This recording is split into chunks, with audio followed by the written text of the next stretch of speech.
What's cracking, everybody? Welcome back to the channel. New video.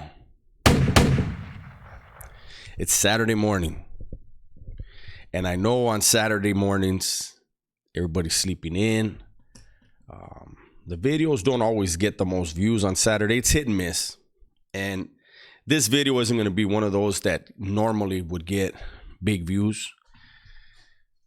But it was something I decided I wanted to talk about. And, you know, I had forgot about a lot of this stuff. It was the other day I had lunch with my homeboy and my primo. And my homeboy was asking me about stuff from when I was a kid. And about junior high and stuff. And it reminded me of some stuff. And it's another little glimpse into how the juvenile system in California failed a lot of juveniles. It failed a lot of families. So when you were a juvenile, and I'm sure it's still the same, and you were convicted and put on probation, you became a ward of the state. So your mom and dad were just the people that housed you. I remember the judge telling me, I'm your dad now. If it's a female judge, that's your mom. A probation officer, that's your mom or your dad. You belong to the state now, right? And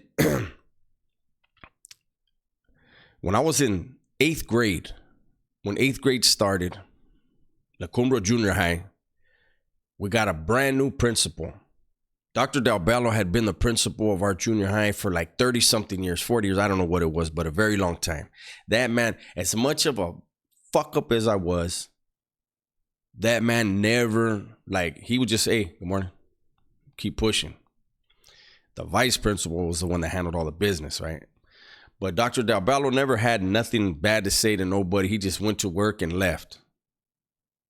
So like I was saying, in 8th grade, we got a new principal. I really want to say her name, but I won't, because I'm sure I'd get hit with a lawsuit or something. So I'm not going to say this person's name. But as soon as she became principal, she called me in 8th grade, and she said, I want to get rid of all the gang members in this school. I want to get rid of all the biggest troublemakers in this school. And she said, you're number one. I was like, damn. This fucking bitch barely started. She don't even know me, right? And I say it was about a month later. She called me in her office and she said, I just want you to know that I'm going to set up a meeting with me, you, and your probation officer. It's like, I don't give a fuck. Do whatever you want to do.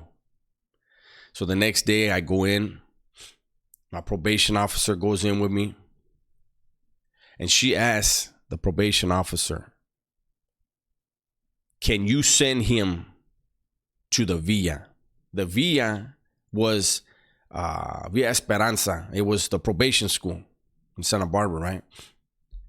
And the probation officer says, the only way that I can send him to the Villa is if he gets expelled from this school.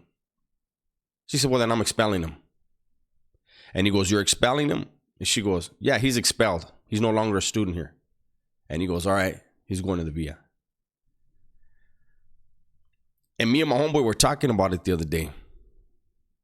I didn't get suspended yet for fighting. I didn't get nothing. It was just, yeah, he's expelled. Get him out of here. And so for those of you that have been around the channel, you guys already know I grew up in a very, very violent and dysfunctional criminal household.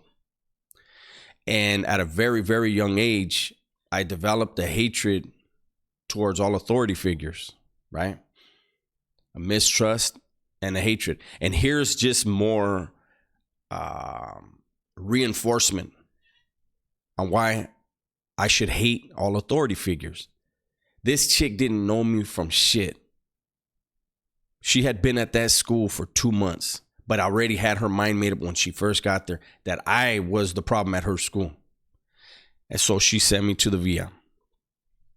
Now, I don't know if anybody knows how probation school works, but in Santa Barbara, this is how it worked. Our probation school was in one of the most beautiful spots possible on Cabrillo Boulevard in Santa Barbara, which is the street that goes all along the beach. So that school, it's not even a school, but I mean, there was like 30 of us there, right? It's like a continuation school, but it wasn't. It's probation. We're going to get to that. But it was directly across the street from the beach. I was so mad that I got sent to that fucking school. Like, let me earn that shit. But nah, I got sent there. So I was like, fuck everybody. But that's the things we do when we're kids. And people that are adults but have that childlike mindset, like, man, fuck that and fuck this. Not realizing you're fucking yourself every time you say that. That's what I was doing. So I would show up. My stepbrother, you know, rest in peace. He used to sling coke and weed, right? So he used to sometimes tell me in the mornings, hey, come on, I'll drop you off. So I'll throw my bike in the back of his truck. He would stop by the 7-Eleven, at the 7-Eleven by the projects at the end of my neighborhood, buy me like a 12-pack, 6-pack, whatever I wanted, give me a little sack of weed. I would go, boom. I would sit on the sand at the beach, drinking my beer, smoking some weed. I remember some dudes, one in particular, he wanted, at the time he wasn't from nowhere. He wanted to be from the east side later. And I used to tell him in the morning, he would see me. He would always know where I was going to be. And I'll be right there chilling, just sipping. Not to get fucked up, just to catch a little head change, right? And he would come out and be like, you want a beer, homie? Fuck no, homie, you're fucking crazy. And then later he thought he was a gangster. It was hilarious. I used to tell him, hey, pussy, remember when you used to be scared to drink a beer with me? I used to tell him that in the county jail when I was fighting my murder, right? But anyways, so after I was done, I would go into school and it was time for everybody to go in. We get a free lunch, free breakfast, whatever. And I would go make my bagels with cream cheese and jelly. That's all they'd give us, right? But, okay, and then they'd have morning group. Morning group was basically to tell you who was going to have to piss test that day. And I remember the people that everybody was like, this was crazy. This fool fucking, he'll drink in the morning. He'll fucking smoke weed. And I didn't drink every day. You know, I was never, I usually only drink with someone else. But at the time, when I first started there, I was so fucking mad. I was like, fuck that, I'm going to go in there buzzed. But they would announce like, they would pick like 7 people every day. You're going to have to test. You have to, by the end of the day, before class is over, school's over, you have to piss. They would call me and I would be, and people used to be like, this motherfucker will smoke weed and fucking piss test like every day and not get it dirty. No. They would tell me in the morning. I mean, it's like fucking 7:30, 8 in the morning. They would say, hey, you're going to be testing. I'm all right, cool. I'm buzzed too. All right, cool. Walk out of the meeting, go to the drinking fountain and drink as much water as I could. Piss. After I piss, drink as much water as I take like fucking 10 pisses that day and wait till the very end of the day and be like, hey, I can piss now. And I'd piss straight water. They couldn't test it. It's just fucking water. But anyways, the way it's set up, the principal is actually your probation officer. The teachers and all the staff there were all juvenile hall or probation staff. It wasn't teachers that really gave a fuck. It was all fucking juvenile hall staff, probation officers. I mean, probation department staff and shit. And your principal was your probation officer. The goal at the VIA was you get there, you start with 100 days. You think that ain't shit. It's just a little over 3 months. Mm-hmm. You start with 100 days. You have to do 100 days. 100 good days. That's the catch. 100 good days. So I went my first day. I'm in class and I asked somebody next to me, hey, Holmes, can you pass me something? That was like paper or pencil or something. Hey, can you pass me that? I failed that day. So the next day, instead of it saying I had 100 days to go, it said I had 101. It should have said 100 still, right? No. So they add 2 days. They tell you they're only adding one, but if I was there on the 100th day and I failed, it should be at 100, or else it would have went to 99 if it was a good day, right? No, it went to 101. So now I owe. Put it like this: I was there several months. I was angry that I was there. I was angry at everyone. I felt I didn't earn being there. But being on probation, making those decisions to get put on probation is the reason why I was there. At the end of the day, they were able to do whatever the fuck they wanted because of that, right? So I'm there a little while, and next thing you know, instead of me having to do 100 days, I'm at like 145 days. I'm going backwards, eh? I mean, I could not stand authority. I couldn't stand them dictating my program. And I was fucking up every day. So one day, the probation officer tells me, the principal, excuse me, he says, I want to have a meeting with you and your mom tomorrow. Here we go. All right. So the next day we go in, and the probation officer, principal, is telling my mom, when he got here, he only had to do 100 days. And he's been here for months, and he owes 145 days now. And my mom was like, what the fuck? And so he says, if he doesn't start earning positive days, if he doesn't get under 100 days soon, we're going to go ahead and have to transfer him or send him out of county to a placement. Take him out of your house and send him to a placement. So we leave the meeting, and my mom is like, what the fuck is it going to take? Now, when I was a kid, I boxed because it was free. I boxed at the youth center. And there was a point where I got into martial arts. My dad, trying to, be cool. He put me in that. So that was a little money. But I always wanted to play YFL, Pop Warner football. Santa Barbara's called YFL, Youth Football League. And my parents just always say, we can't afford it. We don't have money for that shit, right? They're slinging. But anyways, so my mom goes, so what is it going to take? And I said, I want to play YFL. Now, that year they had started a new division in YFL called Junior 3. They had basically started Junior 3 for one reason. The guys that were in continuation school that couldn't play high school football, that was going to be their league. And those of you that remember Napoleon Kaufman, I played against Napoleon Kaufman. He played for Lompoc at the time. He he played for the Washington Huskies, went on to play for the Raiders and the NFL. He was very well known back then. But anyways, so my mom gets me in the YFL. And it was a team of fuck-ups, man. It was a homie from the G. Mike from Big Mike from the G was on our team. There was like 3 dudes from the East Side. Me and my road dog from my neighborhood. Like it was. But we had fun, man. We were tearing shit up.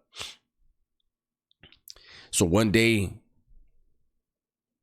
the probation officer / principal says, I want to have a meeting with you and your mom.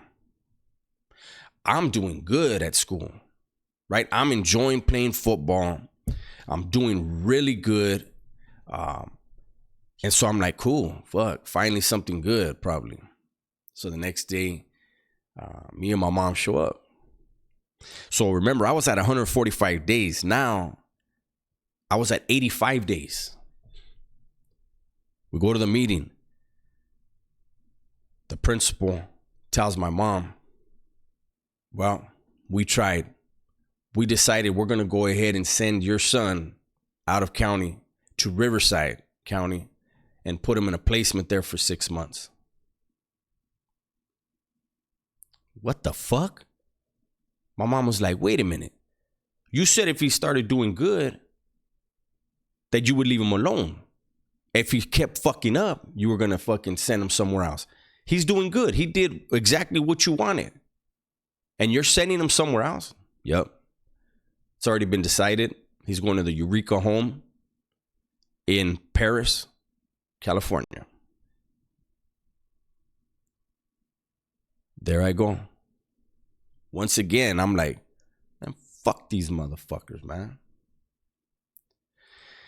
I got expelled. I didn't break a rule. I didn't break a law. I got sent to the VIA and got taken out of my family's home, my mom's home, and sent to another county. Didn't break the law. Didn't break a rule, right? More reinforcement on why it's fuck everybody that's an authority figure. Fuck every single one of them. They're a bunch of fucking liars. They're never going to help you. They're just going to hurt you and fuck you over. This is my thought. This is my thinking. This was reinforced repeatedly, right? I go to their fucking group home. So I was in Paris for a month. That was like the orientation house. I was in Paris for like a month. Shout out to Paris. Then they sent me to Norco for a month. Shout out to Norco. Man, the ladies, hey, I was picking up all that fucking hyenas. Hey, they used to come on horseback and ask for me, eh? Sheesh. And so I was there. I was in Paris for a month. Then I was in Norco for a month. And then they sent me to the Riverside house. That's where I went to Ramona High School. Shout out to Casablanca. That was their high school. Shout out to Riverside. I was right there by the Tyler Mall on Gardena Street. Let me tell you something. Staff used to get high with us. Staff used to drink with us. That motherfucking group home was like a party house. All three of them. We had fun, man. And after 6 months, I had my court hearing, right? Go to court, boom. The manager of the Riverside house, a black man by the name of Ron Gardner. Shout out to Ron. Hopefully you're still alive. Hopefully you're still healthy. Ron Gardner fucking loved me to death. And he decided, you know what? I'm going to go to your court hearing. He shows up. I'm sitting there. The judge, and this is the same judge that did my murder trial later, right? And he's looking at everything and he's like, well, it looks like you were sent for 6 months. It looks like you completed that 6 months. However, what the fuck you mean, however? Where does that come in? He said, I think you need to do another 3 months. I think you need another 3 months out there to continue to do better. And he asked me what I thought about it. And I told him no. I said, I didn't do nothing to even get sent out there. And I did the 6 months. I didn't get in no problems, no trouble, nothing. So why do I got to do another 3 months? And he said, because I'm telling you to. I feel you need it. My attorney tried to argue. The judge says, is there anybody in this courtroom from the Eureka house? Ron Gardner raised his hand. He said, I am. And he said, oh, yeah, I would like to speak to you. Ron stepped forward. He said, listen, you sent him to my program for 6 months. He was like the perfect ward there. Never gave us problems. You know, this. He fucking hooked it up for me, right? And he said, if you want him to do another 3 months, you're going to have to pick another group home because he graduated ours. We're not taking him back.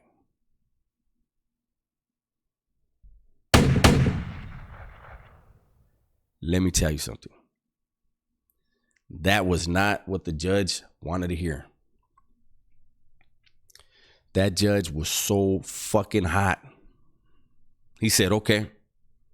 So it seems as though you have everyone convinced that you've changed your ways, this and that. He went on one talking shit, right? And he goes, so obviously I cannot send you back because they're refusing to accept you. So I'm going to go ahead and remand you back to your mom's house, and I'm putting you on house arrest for 3 months. Level A. Level A was you couldn't do shit, nothing, unless you were with a parent. Most people, 9 out of 10, caught probation violations when they got level A supervision, house arrest. I definitely did, and wound up in camp within a month or two. That was the so-called justice system. And this is, I don't want to get into politics, but Santa Barbara is one of the most liberal little hippie cities, right? And this was part of my journey later when I started realizing who was in charge and how they were treating us. I had my primos from Los used to come. Shout out to my primo Sean. And I remember he used to tell me, hey, primo, in Los, you would never be in juvenile hall, eh? Santa Barbara's fucked up. They stay locking you up just because of shit you did before. True story. So this video is for any of you that are in this situation where, and you don't have to be a juvenile. You could still be an adult. You could be 18, 19, 20 years old right now. And you could be blaming your motherfucking probation officer, the judge, the cops, everybody else for what they're doing. But you know what? At the end of the day, we made some fucked up mistakes. We made fucked up decisions that put our lives in their hands. It took me a long time to realize that. Was my animosity towards them justified? Absolutely. But at the end of the day, the root of it all was my decision making. So if you're in that position, understand, let them do whatever the fuck they got to do. Just don't commit a new crime. Don't break a new law. Bite your tongue. Do whatever you got to do. Whatever they're forcing you to do it. And come out on the other side and understand you're back in control. And fuck them. The way that you rub it in is to become a better person, a productive person. That's what I decided to do. That's what I try to do every day. This video is long enough. It's going to get to who needs it. And I appreciate you for watching. Everybody, please be safe, be smart, and tell the ones you love that you love them. I'm out.